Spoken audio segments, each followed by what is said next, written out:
Good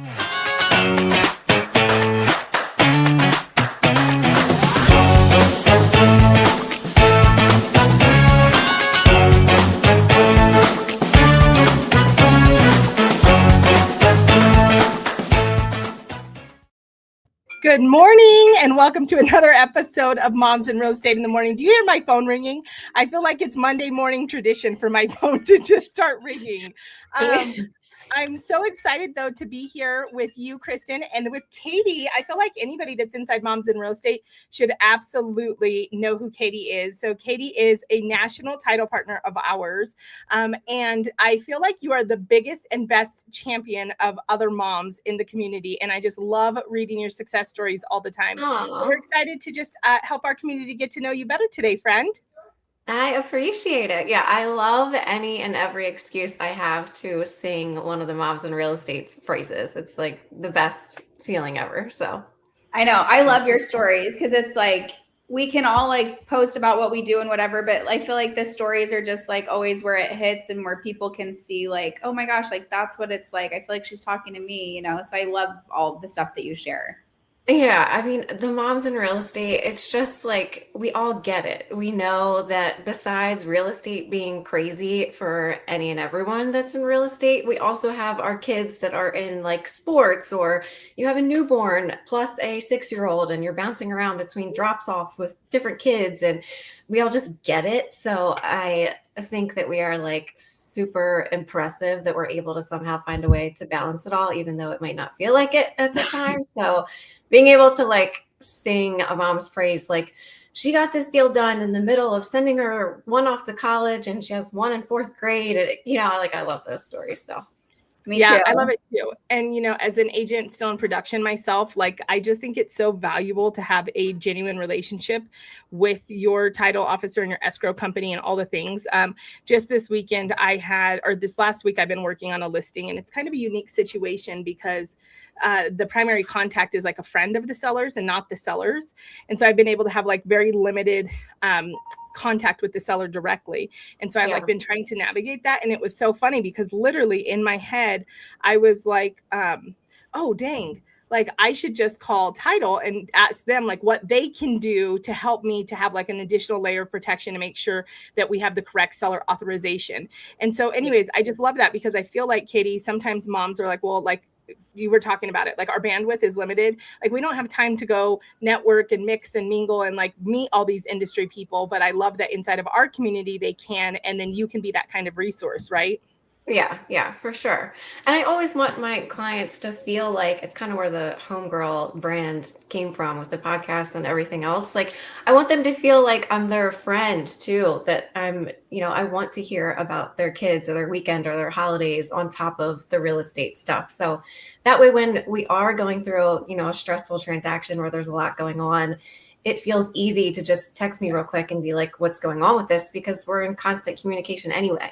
That is the funnest. That is the funnest part about building a business around moms in real estate is that it is. I always say like, I could literally look at every person I work with right now and nobody drains me at all. Like everyone's somebody that I'd go get a coffee or a glass of wine with. And I feel like that's like the difference where in real estate for so long, gosh, I mean, I was trained like anyone that breathes, right? And so all of a sudden I'm like, I'm literally around people I do not enjoy. My phone rings and I'm like, I do not want to talk to this person. And so I feel like when I made that shift, it's like, oh my gosh, I'm just like this doing life with all these amazing moms in real estate, right? And so we're friends. You like hit the nail on the head. I went through the exact same thing. I remember going to a conference and somebody was like, the presenter was talking about how you have to find your ideal client. And you do that by thinking about all the people that felt really good to work with and trying to find more people like that and not chasing the ones that don't feel like that. And I remember thinking at the time, oh my God, this is like years ago now, but I remember thinking like, but I don't have enough business to where I can turn away business. So I have to keep chasing and I can't wait till I get to that point. And there was at some point, it just clicked for me where it was like, no, you need to do that first, even if it feels scary or like your business isn't there yet. Like if you don't do that first, it doesn't open up the door for the right people to come into your life, and you waste so much time and energy with the wrong people, and they will be the ones you bend over backwards for, like jump through hoops, and they will leave you a bad review. And you're like, what in the world Totally. what did I do that for? So it's scary, but you have to figure out like who are your right people and dive all into those people first. So. Oh my goodness. I couldn't agree more. And I literally talk to agents all the time about this. Like, you're going to have pain, and you have to be intentional on where you're going to have that pain. And if you can just suck it up and have it in the beginning by building correctly, like what your business looks like year 2 and year 3 is so different. So I love that you said that. And I know one of the things that you are really helpful with like your agents is like helping them to stay top of mind and generate more referrals, right? Without feeling like that salesy, cringe, yuck way. So what are some of the top ways that like you've done that, and that you also see agents really winning at a high level doing that? Yeah, so one of the things that we do for all of our agents that want us to do this on their behalf is after we close with a buyer-side transaction, for a year after that deal closes, we will send gifts on the agent's behalf throughout that year. So like every 3 months, every quarter, they'll get a gift from their agent that we do all the legwork on our own, but it looks like it's coming from the agent and it's unique and personalized to them. So it might be a Christmas ornament that has their address on it. It might be a wooden like little entryway tray that has their last name on it. Just something to like stay top of mind with that person without feeling like, oh, do you have a referral for me? Like every couple months. It just feels like very unique, personal, thoughtful, but it's also not adding anything to their plate because we do it on their behalf. It's like a win-win. It's a thank you for sending us their business, and also hopefully generating more business for you without you having to, lift a finger or think about it. So that has been huge. It's also like most of the time when people look for recommendations, they jump to their friends and family or Facebook. Do you have a plumber or a painter or an agent that you recommend? That's where they look for their recommendations. And so you might have had a great experience with these people, but if there was nothing that really like stuck out or made them feel like really unique and special, then are they really going to take the time to be like, oh, you have to reach out to my agent, blah, blah, blah, blah, blah.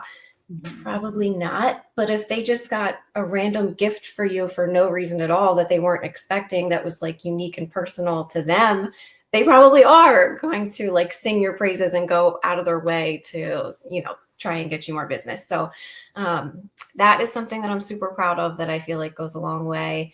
Another thing is a pain point that I hear all the time is social media. Like, I don't know what to post. It feels like another job. I can't come up with all this content. So I'm like, what else can I do to help take that off their plate? So I always post like under contract posts, closing posts. And I also think that goes a little bit further than them doing it on their own, because it's someone else that's speaking to their success versus you like tooting your own horn. Like, of course you believe you're a great agent, but if someone else believes you're a great agent, people are much more likely to believe it because it's coming from another source. Kind of like the friends and family thing where they're looking for recommendations to people, Yeah. So I will tell you that social media piece is so big. I remember when I was like on more of the brokerage side of things, that was one of the biggest value propositions for the agents, was like they wanted those like numbers posts and those like, attaboy posts. Like it really helps. We can only brag about ourselves so much online. Like we're all like, oh my gosh, do I have to get out and say this again? But yeah, we actually do. So to have somebody else doing it for us is so great. There's actually I just saw something the other day is there's a girl that's very popular with Facebook ads. Her name's Ads by Ashley is like her brand. And she does this really well where she has other people selling for her. And it's that whole concept. So I just think that's a really good value. I think it's huge. And like you said, I mean, that's gold, right? Like it's telling the success and the promotion without it having to be directly from the person. And I think it's also, it's showing that there is leverage, right? There's a team, there's a group of people. Like one thing that we do is when we close a transaction, because we work a little bit more volume, you know, we know that not every person's going to be our person. And so we kind of internally, like, was our experience, and our goal, you know, no matter what, is to create everybody a level 10 experience. But we always ask, was our experience above a 7? Because if our experience with this client wasn't above a 7, we don't want to move them into like our, you know, our mob and our different programs. We don't want to continue the relationship. Right. And I just think about it, and it's like, you know, year over year, your business gets bigger and there's more lift. And so, Katie, what you're coming alongside and doing is really helpful with leverage.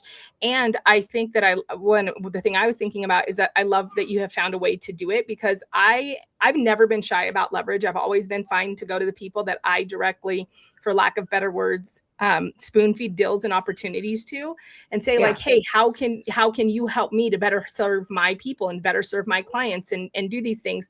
And the last few years, I feel like I've always been hit with like, oh, well, we can't do that because of this rule, or you can't do that because of this, or we can't do that because of this. And I haven't had like these solution-based minded partners that are like, oh, we're all in on it with you.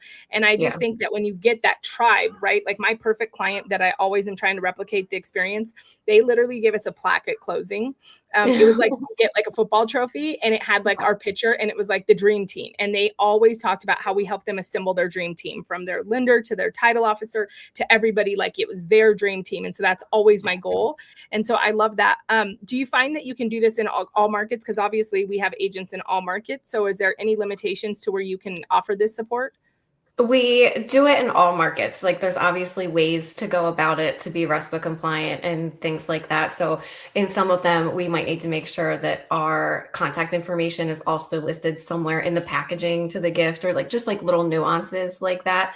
But the overall messaging comes from the agent, and we are just like the background noise, depending on the state. But yeah, absolutely. It's all RESPA compliant, and we do it in all states that we function. So. Oh my goodness. Well, I love that so much. And I am so thankful. I know, Kristen, I love having you as part of the community. And so as always, if you want to get, you know, connected with Katie, you don't know her, you should. If you aren't listening to her podcast, you should definitely check that out. And she's a resource, right? Reach out. But you can always jump over to our website, heymire.com, and all Katie's contact information is there. But what is your preferred method, Katie? Like, how do you love people to pop in? I mean, honestly, just social media is fine with me. Like if that's where you see my contact information, it's easy for you to just shoot me a DM, then do that. So Instagram, Facebook, all the things. Well, awesome. We love that. And we love having you here. Kristen, did you have anything else you wanted to share this morning? I was totally going to say, make sure you check out her podcast, because it's really good. And maybe reach out to her to be on her podcast. You know, I think that's another huge opportunity inside our community. Yeah. The goal of the podcast is to like make you look like the local expert in your community. So I'm happy to help do that. Love that. Well, thank you, friend. And thanks for joining us this morning. And ladies, don't forget, tomorrow is our first Tuesday of the month. I think it is, but maybe it's the second, but nonetheless, it's our marketing meetup. So we'll be live tomorrow at 8 a.m. Pacific Standard Time. So we'll see you guys then. Bye, guys. Bye.